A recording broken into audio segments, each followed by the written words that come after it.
Սամվել Կարապետյանը մշտապես քրեակատարական հիմնարկում գտնվելու պայմաններում դժգոհում էր խցի ցուրտ լինելու պայմաններից։ Ու մեզ արգելում էր, որ դրա մասին ինչ-որ հրապարակային ելույթներ ունենանք, եւ մենք մշտապես քրեակատարական հիմնարկի աշխատակիցներին, վարչության աշխատակիցներին, թե գրավոր կարգով, թե բանավոր կարգով խնդրում էինք, հորդորում էինք, որ ժողովուրդ ցուրտ է այս մարդու խուցը։ Խնդրում ենք ապահովեք բավարար ջերմաստիճան, ձեզանից ավել բան չենք խնդրում։ Մարդուն, ով ազգային բարերար է, այս երկրի համար ունի բազմաթիվ բարեգործություններ իրականացրած, դրանց մասին մեր հանրությունը ակներև գիտի, անկախ ցանկացած անձի կողմից տրված սուբյեկտիվ եւ մանիպուլատիվ գնահատականներից, ինքը ազգային բարերար է, ույս երկրի համար մեծ բաներ ունի արած։ Ընդհանրապես իր խուցը պետքա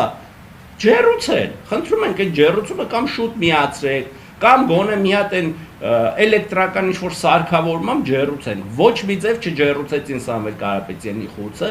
այն աստիճան հասավ, որ վերջինս ունեցավ առողջական խնդիրներ, միշտ ուներ մշտապես մրսածություն, անդադար ինքը մրսում էր ու ոչ ոք չէր կարողանում հասկանալ, թե դա ինչից է։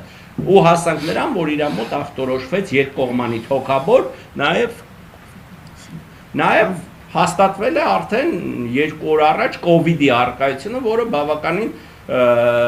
ծանր դինամիկ ընթացք էր ունենում Սամվել Կարապետյանի մոտ։ Այսինքն հաճախ են խոսում այն մասին պատկան մարմինները, թե ոնց կլինի, ում կալանավորում ենք, մեկ էլ հոп պարզվում է, որ ինքը հիվանդ է։ Ինքը հիվանդ չէ, տանում եք այնպիսի պայմաններում եք այդ մարդին պահում, որ հազար տեսակ հիվանդություններ է ձեռք բերում։ Էլ չեմ ասում, որ եղած հիվանդությունները դինամիկ զարգացումներ են ունենում։ Մենք ուզում ենք մեր հանրությունը այս մասին տեղեկացված լինի եւ իմանա, թե ինչպիսի վիճակներում են մարդին պահում։